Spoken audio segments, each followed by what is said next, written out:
Hey guys, Alex and Dan from 7th Hour Films back again with Doctor Who. Last time around was The Empty Child. What was that one about? Set in World War II, during the Blitz of London. Apparently a spacecraft crashes, and although it has an alien, it's like a virus or a bacteria, a bug of some kind. It apparently takes over people's bodies and gives them gas masks. We're not exactly sure why about that yet.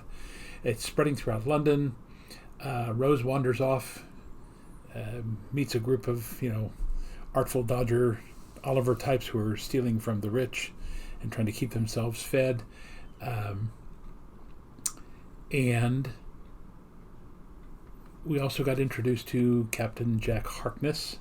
Yep. Who has a temporal spacecraft that was parked somewhere near Big Ben. I speculated possibly why Big Ben, never got hit during World War II. At least that's my memory. Correct me if I'm wrong.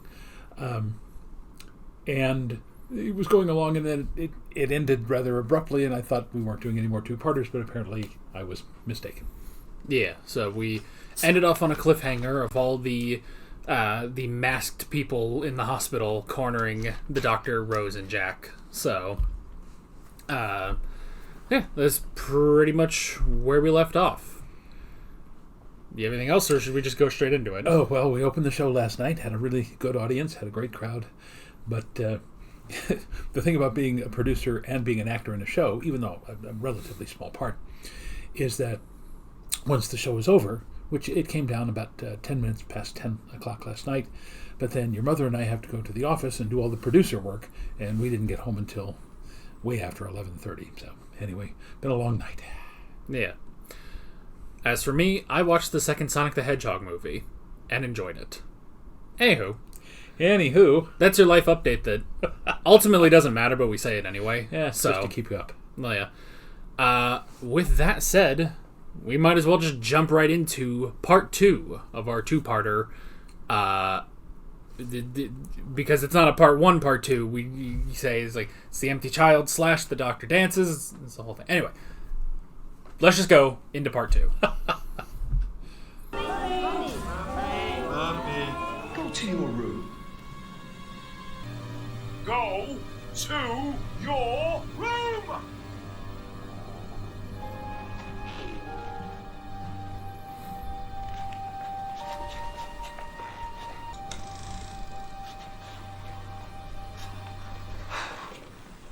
I'm really glad that worked.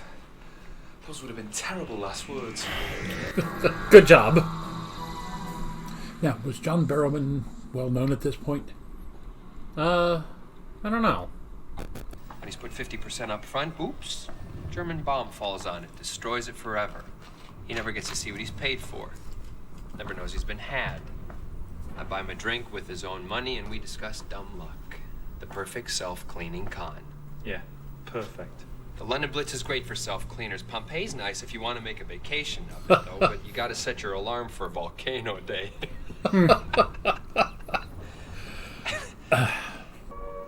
What's that? The all clear. Oh, there you go. Sonic Blaster, 51st century. Weapon factories of Villengard. You been to the factories? Once. Well, they're gone now, destroyed. Main reactor went critical, vaporized the lot. Like I said, once. Meh. There's a banana grove there now. I like bananas. Bananas are good. Nice blast pattern. Digital. Squareness gun. Yeah. I like it. I want a gun that just makes squares. I pay for the food on this table.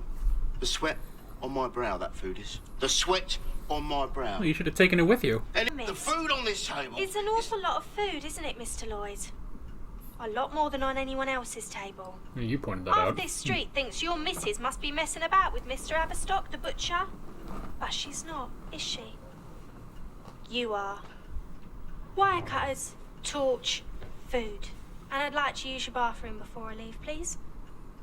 Oh, look. There's the sweat on your brow. Good job. Can you sense it? Sense what? Coming out of the walls. Can you feel it? Funny little human brains. How do you get around in those things? When he's stressed, he likes to insult species. Rosa, Yeah. thank you. Doctor? I'm here. Can't you see me? What's that noise? End of the tape. It ran out about 30 seconds ago. I'm here now. Can't you see me? I sent it to its room. This is its room. Are you my mummy? If you didn't think it through. Mummy? No! Mummy! Ha! Don't drop the banana! Why not? Good source of potassium! You never know when you need it. So I suddenly realized we have a commenter on your channel whose name is Bananas Are Good. Now I get it. Oh yeah. Shout out to Bananas Are Good. Disruptor cannon, what? It's Sonic, totally Sonic. I am Sonic too. A Sonic what? Screwdriver!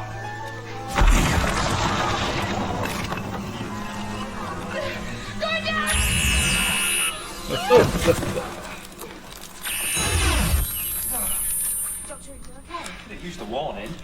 The gratitude. Who has a sonic screwdriver? I do. Lights. Who looks at a screwdriver and thinks, ooh, this could be a little more sonic? There's got to be a light switch. Never had a long night, never had a lot of cabinets to put up. Door. So many of them. Assets. Well, I've got a banana, and in a pinch you could put up some shelves. Window. Large, sheer drop outside, 7 stories. And no other exits. Well, the assets conversation went in a flash, didn't it? So where'd you pick this one up then? Doctor. She was hanging from a barrage balloon. I had an invisible spaceship. I never stood a chance. Okay, one, we've got to get out. To be fair, he's more useful than the last one. Jim, sitting there right next to you. So who's typing?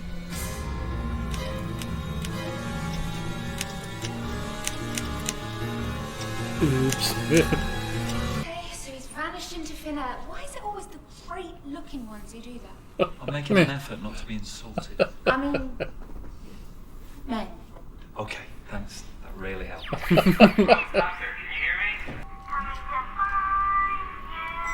Doctor, can you hear that?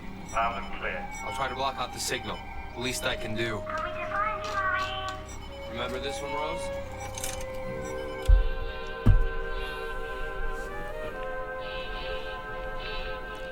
Our song. Do you think it's like typing the notes on the typewriter? Because how else does that typewriter function? Telekinesis. Eh.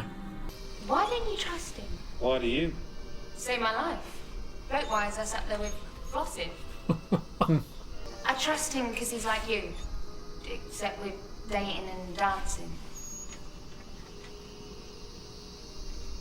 What? You just assume, What? you just assume I don't dance. Doesn't the universe implode or something if you dance? Well, I've got the moves, but I wouldn't want to boast. All right, 2 different English accents. He says dance, she says dance. Eh. Thousands of feet above London, middle of a German air raid, Union Jack all over my chest. I've travelled with a lot of people, but you're setting new records for Jeopardy friendly. Is this you dancing because I've got notes? Hanging from a rope, thousands of feet above London. Not a cut, not a bruise. Yeah, I know. Captain Jack fixed me up. Oh, we're calling him Captain Jack now, are we? Well, his name's Jack, and he's a captain. He's not really a captain, Rose. Take us to the crash site. I need to see your space junk. As soon as I got the NAVCOM back online. Make yourself comfortable. Carry on with whatever it was you were doing. We were talking about dancing. It didn't look like talking. Didn't feel like dancing. Nothing like snappy dialogue. Eh. Please, listen, you can't leave me here. Watch her, Jenkins. Yes, Mummy. Jenkins. Gotten to know Algie quite well since I've been in town. Trust me, you're not his type.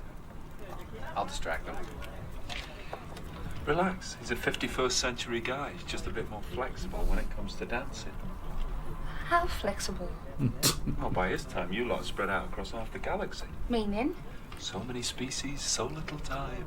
What? That's what we do when we get out there. That's our mission. We seek new life and Gans. Cut the wire. Show Rose. Says in 2,420 AD. Reattaches barbed wire. Go! There are people running around with gas mask heads calling for their mummies, and the sky's full of Germans dropping bombs on me. Tell me, do you think there's anything left I couldn't believe? Meh. I'm from here in like 50 years' time.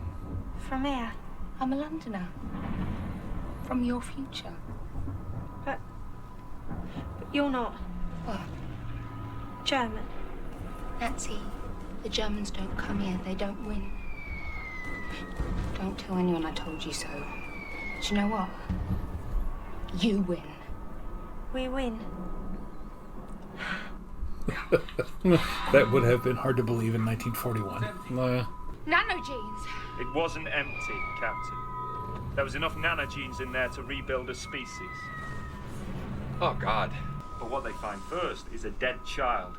Probably killed earlier that night and wearing a gas mask. And they brought him back to life. They can do that. What's life? Life's easy. A quirk of matter, nature's way of keeping meat fresh. Nothing to a nanogene. This lot have never seen a human being before. Don't know what a human being's supposed to look like. All they've got to go on is one little body, and there's not a lot left. But they carry right on. They do what they're programmed to do. They patch it up. Because you see, now they think they know what people should look like, and it's time to fix all the rest. And they won't ever stop. They won't ever stop. The entire human race is going to be torn down and rebuilt in the form of one terrified child looking for its mother, and nothing in the world can stop it. I didn't know. It's my fault. No. It is. It's all my fault. How can it be your...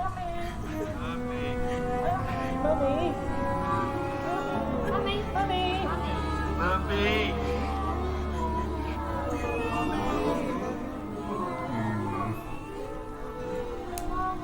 Nancy, what age are you? 20? 21? Older than you look, yes? Teenage single mother in 1941. So you hid. You lied. You even lied to him.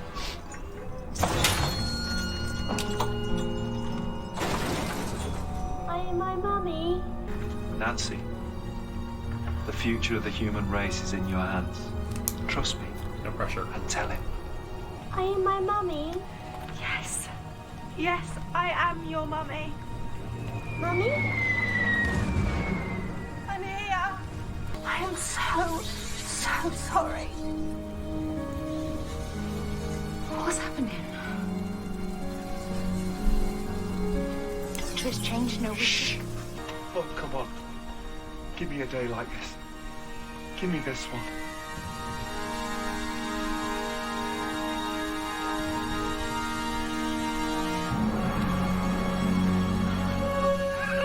Oh, let's go. Welcome back! 20 years to pop music. You're gonna love it. The nanogenes recognize the superior information, the parent DNA. What are you doing? Software patch. Gonna email the upgrade. You want moves, Rose? I'll give you moves.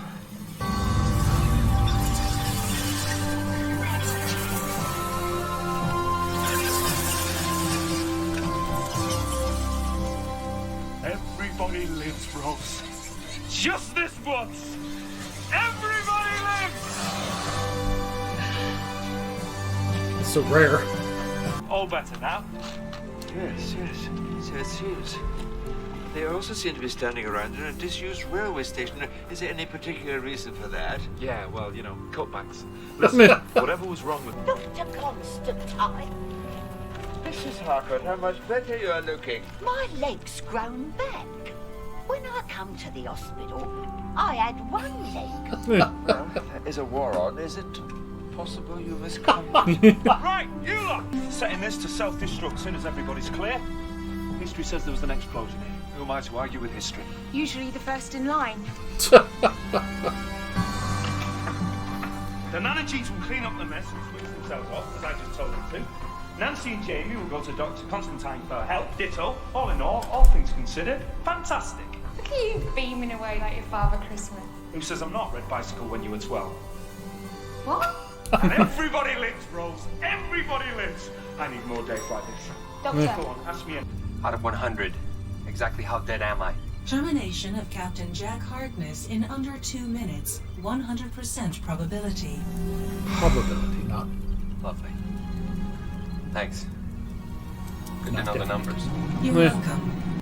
Last time I was sentenced to death, I ordered 4 hyper vodkas for my breakfast.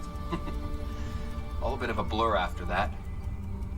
Woke up in bed with both my executioners. Lovely couple. They stayed in touch.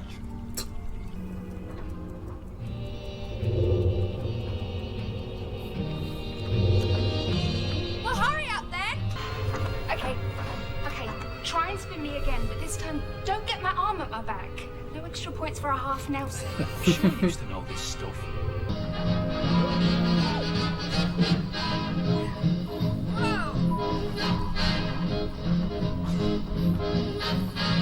Boy, the TARDIS is perfect for like dance parties and raves. Oh,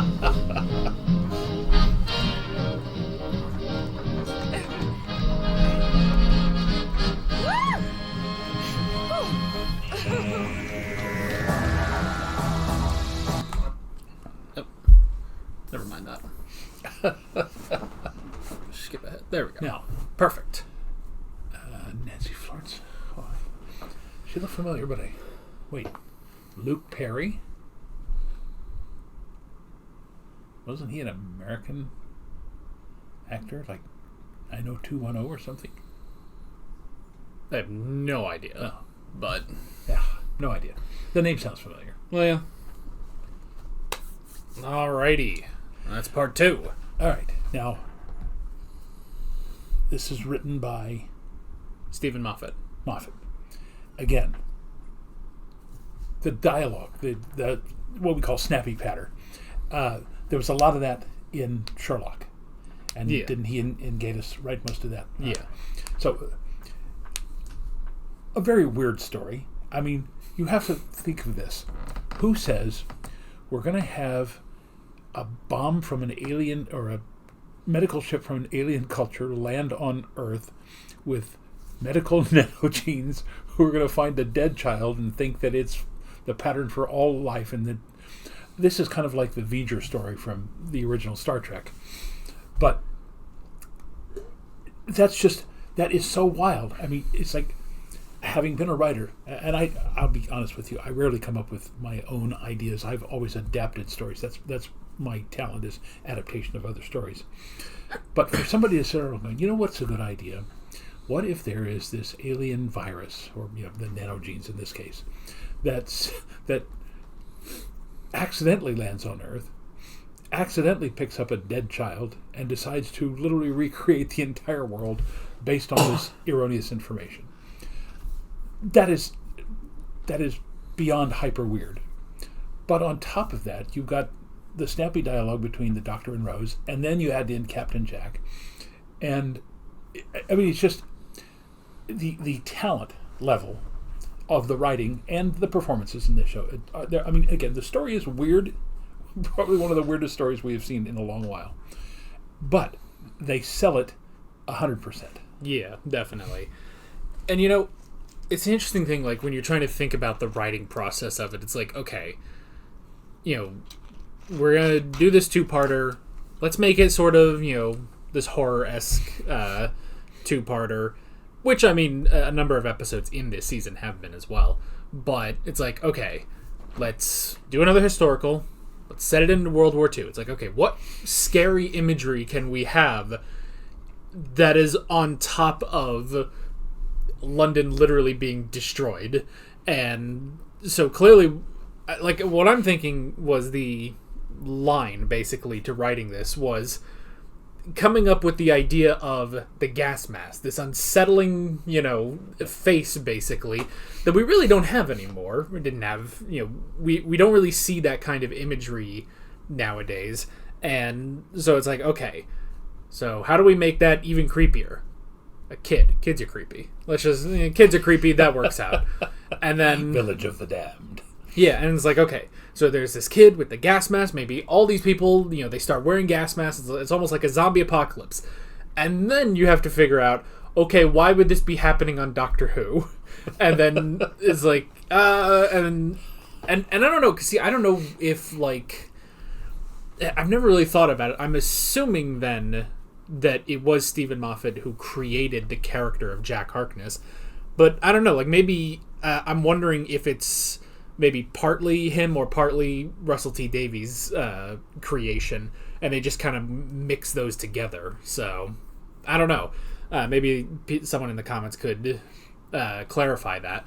But it's like, adding in, like, okay, there's another person here who's also a time traveler, but he's a con man, and then you add in, it's like, well, he thought it was just going to be an ambulance that he was going to pass off as a warship, and then it's like, okay, well, it feels like someone, probably Moffat, at some point in the writing stage thought, okay, but would a giant tube that is a medical ambulance, a war ambulance, would that have bandages and stuff? Like, what sci-fi thing would be in there? And thus coming up with the nanogenes. So, I don't know. You're right. It is sort of interesting piecing together, because there's so many different things happening in this one, you know?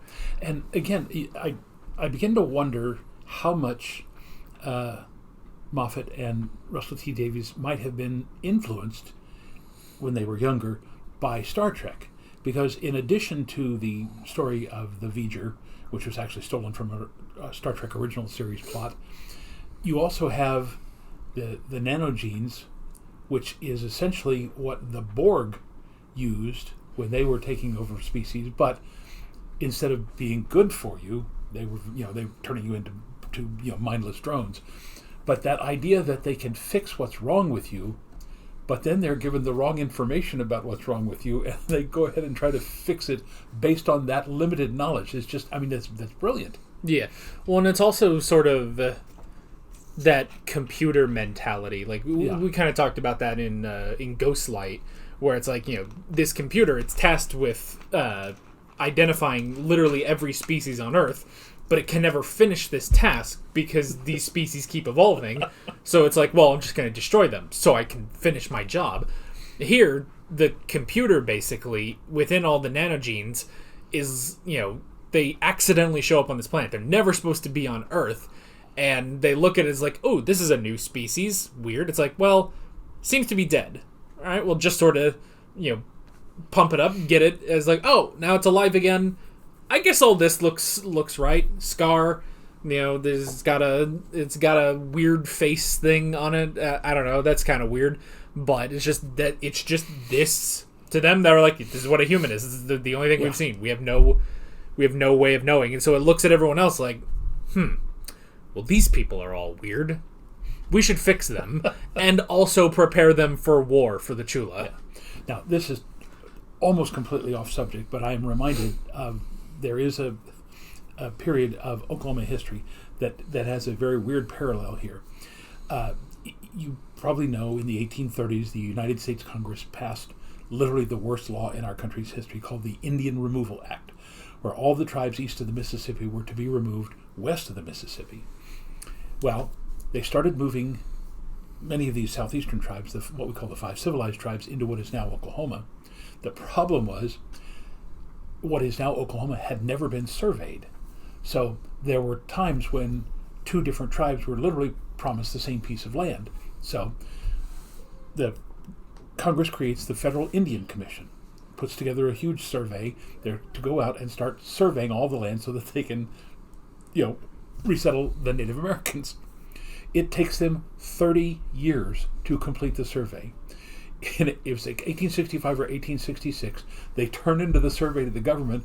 The government takes it, drops it straight into the trash can, and they're going, "What are you doing? This is our 30 years' work." And they went, "Yes, but all the stuff that you surveyed back in the 1830s and 40s is now obsolete because more tribes have been moved in, and so your information is out of date." So it's one of those things where, because it constantly updates, what you did originally is now totally wrong. Yeah, and I mean, like. And you could even probably go into something like that here, where it's like, it's interesting they don't really go into the nanogenes affecting, our main group. Like, they say it's like, well, what's stopping us from getting infected now that it's airborne? And the doctor says nothing. there's absolutely nothing stopping it. But they don't really go into that, and it's kind of interesting. But you could almost wonder, it's like, if the nanogenes, like if they didn't go for Jamie at first, if they went for Rose, and then they see all of Rose being from 2005, and look at everyone in 1941 like, you guys are not up to date. Something's wrong here. Now, that wouldn't cause such a drastic change in all the humans. It would change history, probably. It would change history in that it would cause the population explosion to start in the 1940s rather than the 1960s and 70s, because the nanogenes would have put an end to polio and all those other, even the Spanish flu, technically not Spanish flu, but that's what they called it, and all those other endemics, pandemics, epidemics, whatever.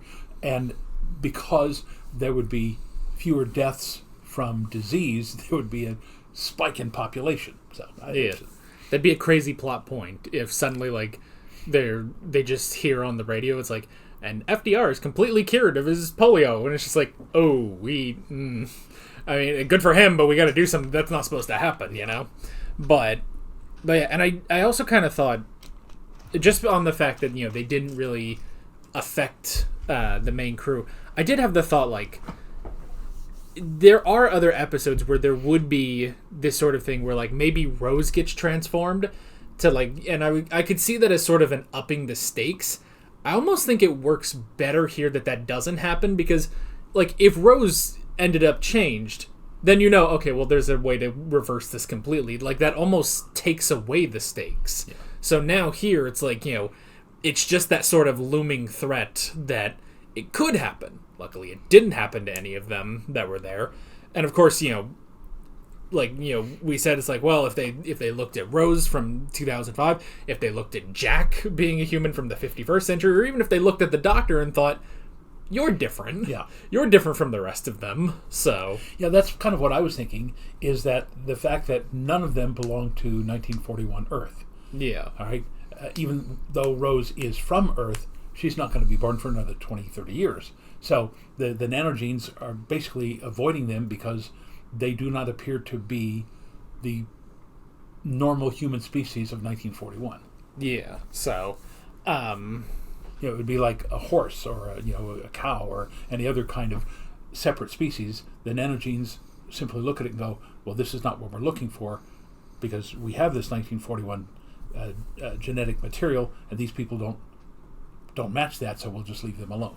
Yeah, it's an interesting thing. Again, like, this what was mostly a sort of, not really gothic, but just a darker horror setting within the London Blitz, yet having such an interesting sci-fi plot on top of it. Which honestly, I mean, I was just going to say, I'm pretty sure the nanogenes never come back. Like, this stuff doesn't really come back, and it's interesting because it's like, I can see a couple more plot lines with something like this. Even I'm pretty sure the Chula don't get mentioned again. Like, suddenly watching this episode, I was like, I don't think I've heard the word Chula since I watched this episode the first time. So, and another thing, and again, it's just minor, and I'm sure it's simply the difference between the last time we saw Doctor Who, which was 1989, and 2005. Is the introduction of the LGBTQ issues. Yeah. So, I know some people would say it wasn't very subtle. I thought it was pretty subtle. Jackson casually mentioning that he woke up with his two executioners, and Algernon was not going to be responsive to Rose's advances, but he would be to Jackson. I mean, it's just doesn't. I just think that was a very subtle way of just saying, hey, welcome to the 21st century. Yeah, and the moment with Nancy when the guy's like, giving her crap basically for coming and stealing the food and everything, and she basically points out completely how he's been getting this large feast. And I had totally forgotten about that when you said it last week. Like, it was quite a lot of food for a family of 3 in 1941. Yeah. But he has his ways of getting all that food. So, but yeah. Well, and even like it's interesting also just seeing just this subtle little like I don't want to say like downplay, because it's kind of the climax of the episode, but just also this thing of, you know, we're going to have this girl, she's older than she actually appears, and that's the twist, is that she was a teenage mother in 1941, which is, and like, none of this is really her fault. The problem is these nanogenes. How do you account for that when you're just a teenage mother in 1941? You can't account for aliens and stuff. But it's just interesting kind of throwing that in there too, just like this sort of sad story of that she had this kid and she lied to everyone about him, even to him about being his sister, basically. Yeah. So it's like there's just like so many different things happening in this episode. So it's a rich tapestry. Yeah, definitely. And for, you know, last episode where, you know, we were saying it's like there were some bits of, you know, not really like padding, but the pace was certainly slower. Whereas this episode, I didn't really feel that too much. No. So, and it still kind of had that sort of almost slower burn. It was a bit faster than last episode, but you can still kind of see that sort of, you know, you're kind of going through this terrible night before you get to the climax. But still, like, no padding, no real down moments in this episode. So, on top of the fact that we also got a little bit of lore, I guess, of Jack's squareness gun, or sonic blaster, as he puts it. And I like just that little bit of, like, you know, like, oh, you've been to the was it the factories of Villengard or something where they built these, and he's like, oh yeah, you know, the reactor blew up, the whole thing went critical, and it's all completely gone now. And the doctor says, yeah, like I said, once, just a quick, like, yeah, he did that. And I do love just this running joke of, yeah, there's a banana grove now, bananas are good. So, and the fact that he didn't think of any of this before, you know, going out into 1941. He just happened to say that. But that means he just happened to be carrying a banana with him and then swapped out Jack's blaster for it. Well, it's like all the other doctors who wore coats. You know, every now and then they'd reach in and pull out something. So he's been carrying that for 900 years, and it's like, you know, the coat has magic properties to it. Yeah. I always remember... There was I can't remember which episode it was, but there was an episode of Ed, Edd n Eddy where, like, Ed is just a quick visual gag, but Ed, like, opens his jacket and there's just a refrigerator, and he just opens it and gets something out and puts it away. They never brought that back again. It's just a quick visual gag. But I always like stuff like that. Like, you just kind of open a jacket and it's like, yeah, there's an entire world there. Probably also from, like, playing video games where it's like, you know, my video game character has all of these different items. Where he keeps them, I have no idea. So, but yeah, that definitely seems to apply for the Doctor. I mean, I guess his pockets are bigger on the inside. So, and then I do like the talking about the difference between the man that gets a sonic blaster and the man that gets a sonic screwdriver, and just pointing out, it's like, well, it's kind of ridiculous why you have that. So, who looks at a screwdriver and thinks it would be improved with sonic abilities? Well, you've never had a late night. You have a lot of shelves to put up. So, because I mean, it is a thing of, like, we don't really think about it anymore, you know. And when like the Third Doctor had it, you know, it was just this little instrument and stuff, you know, and it's just a nice tool. The only time we've really seen it be a screwdriver was, I think, when the Second Doctor first had it. Yeah. Because it just was a screwdriver that he had. But it's just like, we don't think about it anymore. But it is a screwdriver, you know? And I wonder, like, how much it actually does and how much the Doctor programs it to do. Because it's like, oh yeah, this setting reattaches barbed wire. What does that have to do with the screwdriver? I don't know. But that was still funny. On top of the whole talk about dancing, which was interesting, and excuse me, and it is interesting, I guess, because, you know, when Rose talks about, like, oh, won't the universe implode if you dance or something, and it's like, you could kind of get that vibe from the Ninth Doctor, but now I'm just thinking back to, like, every Doctor, and it's just like, all right, which one of these guys would dance and which ones would not dance? But then I think about it, it's like, I think everyone under the right circumstances would dance. It's just some of them have to be in a really good mood to do it. I cannot fathom an instance where Hartnell would have danced.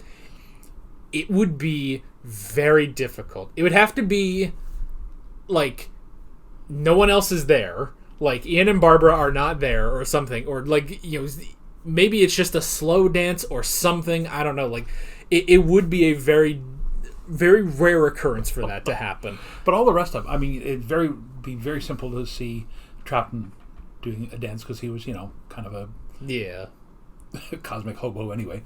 And because of Pertwee's sentimental side, you know, he would have danced with Joe Grant or Mary Jane. Not Mary Jane. Sarah Jane. Sarah Jane. There you go. Spider-Man. He's tired. And of course, Tom Baker would have. Davison would have. Under the right circumstances, I would imagine that Colin Baker would have. Yeah. I could also see him just go in one of his crazy spells where he starts dancing and then he starts trying to kill Perry. It could go back and forth. Or I could even see it like this, where, like, you know, just at the end, he's just, oh, Perry, I suddenly remember, I can dance, and he starts doing a jig, so. And McCoy, and even Paul McGann, because didn't Paul McGann actually dance in the movie? I don't remember. Maybe not, but, you know. No, but he would. Yeah. He would if the occasion came up, so. It's like, it's like all of them, it's like you can sort of see that, because honestly, that is the thing with Eccleston. It's like he does kind of embody something about every actor that came before him. So it's like with this scene of, like, you know, him suddenly remembering, oh, I can dance, you know, with the right song and stuff. It's like I can see that just translating to every Doctor, with the only exception being Hartnell. It's like it would have to be like the planets would have to align for Hartnell to dance. But I could see it. It'd just be very rare. So if he had stayed for Susan's wedding, he probably would have danced with her. Yeah, like I could see something of a sort of, you know, a dignified, slow dance, like you a know. waltz or something. Yes, but yeah, you can't imagine William Hartnell doing the twist. Yeah, so where do we come up with this stuff? I don't know, man. I don't know. We've been doing this. We've been doing this show for so long. This is just where our brains go now. So, are we in year 5 now, or is this still year 4? It's 4.5. 4.5. Okay. Yeah, because we started. I think we started doing Classic Who full time at the beginning of 2020. So, and I had been doing it about 2 years beforehand. So, I mean, it is something I think about, where sometimes I think, you know, with the exception of, like, taking, you know, vacations or being sick or whatever, I have watched an episode of Doctor Who for over 6 years now. Every week, basically. And it's like, that's a lot of Doctor Who. Because I think about it and I'm like, you know, I'm not the biggest Doctor Who fan. I'm a Doctor Who fan, but I'm not the biggest Doctor Who fan. It's like, but am I? Because I honestly have, like, I have more credentials than most Doctor Who fans. I've seen it all. Why is it I'm the one who's seen it all? There are ravenous fans of both Modern Who and Classic Doctor Who that have not watched as much as I have, and it's weird. But a lot of people, their credentials, is in the expanded universe. I can't claim that. Yeah. I can only claim what is canon on screen. So, including all the recons and the animateds. Oh, there's so much. There's so much, and in 4 years you'll be that way too. So, that's pretty much that, I think. Got nothing. Well, yeah. Next episode is called Boomtown. No, so we got that, and then we got Bad Wolf. Now, is Bad Wolf the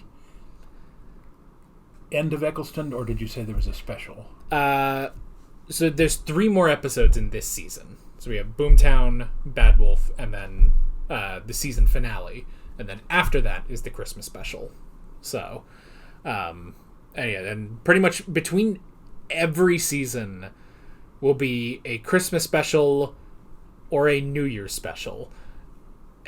For some reason, during the 13th Doctor's era, they switched over to doing New Year's specials, and everybody hated it. So now that we're back to Russell T Davies in current, now I almost said modern, but that's a whole can of worms. But anyway, now we're back to Christmas specials. So, and there have even been like years where like they'll have a Christmas special, and then that year they just don't have a season. But at the end of that year, they still put out another Christmas special. So we'll have like 2 of them back to back, basically. But yeah, that's pretty much where we are. And with all of that being said, we're Alex and Dad from 7th Hour Films, and we will see you guys next time. Take care. Alright guys, thanks for watching this video. There's a bunch of links on screen if you want to go click around any of those. There's a playlist with all of our modern Doctor Who classic they're all on screen. You know the drill by now. My entire voice is gone now, apparently. See you guys later.